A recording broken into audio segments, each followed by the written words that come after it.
ચટણી, કઢી, મરચા કે ડુંગળી વગરના અમદાવાદના ફેમસ એવા રાયપુરના ગોટા ભાગ્યે જ કોઈ એવો છે જેને નહીં ખાધા હોય। આ ગોટામાં જરાય તેલ પણ નહીં ભરાઈ રહે અને ઠંડા થયા પછી પણ જરાય ડૂચારો નહીં રહે, એટલા ટેસ્ટી બનશે।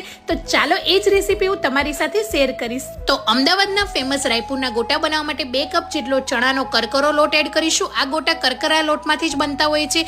2 ટેબલસ્પૂન જેટલું બેસન અને 1/4 કપ જેટલો સોજી, સ્વાદ પ્રમાણે મીઠું, 1 ચમચી હિંગ, 1 ચમચી વરિયાળી અને 1.5 ચમચી જેટલા આ રીતે અચકચરા વાટેલા મરી, તમે આખા મરી પણ એડ કરી શકો છો, અને 1/2 ચમચી આખા ધાણા થોડા એવા ફાડા કરીને એડ કરી દઈશું। 8 થી 10 તીખા લીલા મરચા, કેમ કે આ ગોટા તીખા હોય છે એટલા માટે મેં તીખા મરચા એડ કર્યા છે।